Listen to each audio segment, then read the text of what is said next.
Sa MCCI Business Summit 2026 sa Cebu, tinalakay ang posibilidad ng paggamit ng AI para sa mas mapabuti ang pamamahala sa mga proyekto at serbisyo publiko. Paano kung AI ang tumulong para makita kung tama ang ginawa sa isang infrastructure project? At paano rin ito makakatulong para mapabilis na ma-access ng doktor ang medical records ng pasyente? Yan ang ilan sa mga posibilidad na binigyan diin sa summit na inorganisa ng Mandaue Chamber of Commerce and Industry. Si Eileen Navarro sa report. Paano kung AI ang makatulong para masubaybayan ang mga proyekto at mapabilis ang serbisyo publiko? Yan ang isa sa mga naging sentro ng MCCI Business Summit 2026 dito sa Cebu na dinaluhan ng mga business leaders, entrepreneurs, policymakers at industry experts. Tinatayang nasa 400 katao ang dumalo sa MCCI Business Summit 2026, kabilang ang mga business leaders, government officials at mga representante mula sa iba't ibang sektor.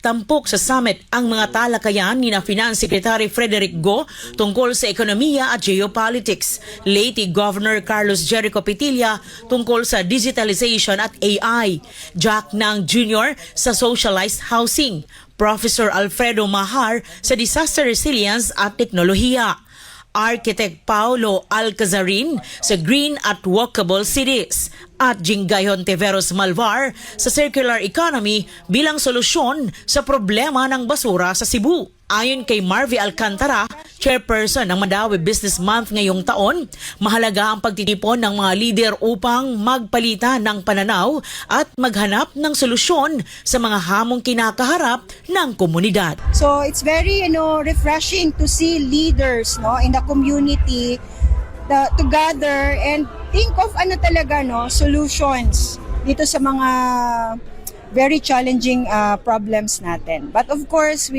I know we will rise stronger together. Naging malaman ang talakayan sa Business Summit. Isa nito ay ang paggamit ng AI sa negosyo. Isang kakaibang aplikasyon nito ang ibinahagi ni Leyte Governor Carlos Jerico Pitilla. Maaari anyang gamitin ang teknolohiya para masubaybayan ang aktwal na ginagawa sa mga infrastructure project. If you actually capture by a time-lapse camera and then put it on the cloud and make it available to all agencies na concerned, then wala na magloloko. For example, magbubuhos ka ng semento tapos wala naman palang steel bar, makikita na namin yan. So you will not even attempt anymore, especially because these videos are going to be stored in the cloud for 5 years. Sa ganitong paraan, maaring mabalikan ang mga video bilang record ng proyekto kahit lumipas na ang ilang taon. At ayon kay Pitilla, makatutulong itong maiwasan ang pandaraya o hindi tamang paggamit ng pondo sa mga proyekto. Kahit makalusot ka ngayon, may naloko ka, pag may nag-review niyan after 5 years, problema yan sa'yo. So, what do? You just do the right thing. Hindi lang infrastructure ang nakikinabang sa AI sa Leyte. Ayon kay Pitilla, ginagamit din ang teknolohiya sa healthcare at maaari itong makatulong sa pagbabahagi ng medical records sa pagitan ng mga ospital. I'm recommending the healthcare system to other provinces for vested interest purposes. Kasi kung kaming lahat merong health system na compatible, we can share information. Pag pumunta ka ng, halimbawa sa Cebu, meron kayo nito. Pag pumunta ka ng Leyte na hospital ka, the doctor can access your records here.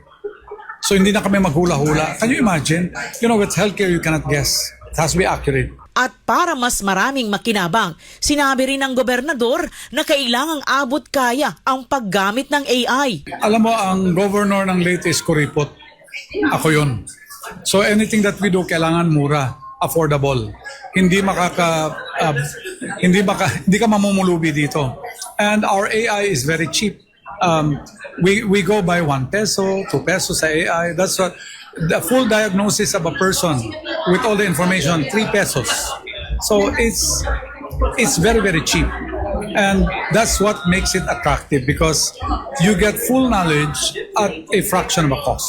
Bukod sa AI, binigyang diin din sa summit ang kahalagahan ng pagtutulungan ng mga negosyante, pamahalaan at iba't ibang industriya para makasabay sa mabilis na pagbabago. When we work together, we can achieve better results. And Sabi nga, it starts within us. Let's not complain. Let's not complaining. Let's start solving problems.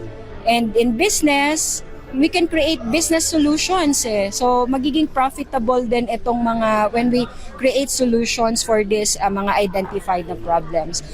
So I hope we can work together to become a better Philippines. Kapansin-pansin din ang dami ng mga kabataang dumalo, bagay na pinuri ni Petilla bilang senyales ng pag-usbong ng susunod na henerasyon ng mga lider. Well, I would like to congratulate the Mandawi Business Conference because you have a lot of attendees.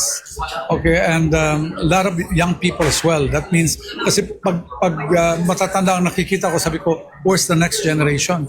Pero dito sa inyo, maraming mga bata. That means, it's a conference na ang mga members nyo are actually evolving.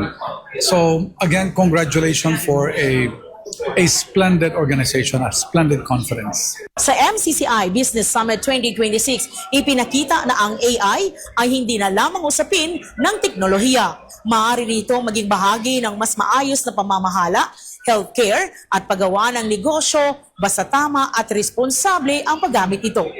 Mula dito sa Cebu, para sa Diyos at sa Pilipinas nating mahal, Aileen Navarro, SMNI News.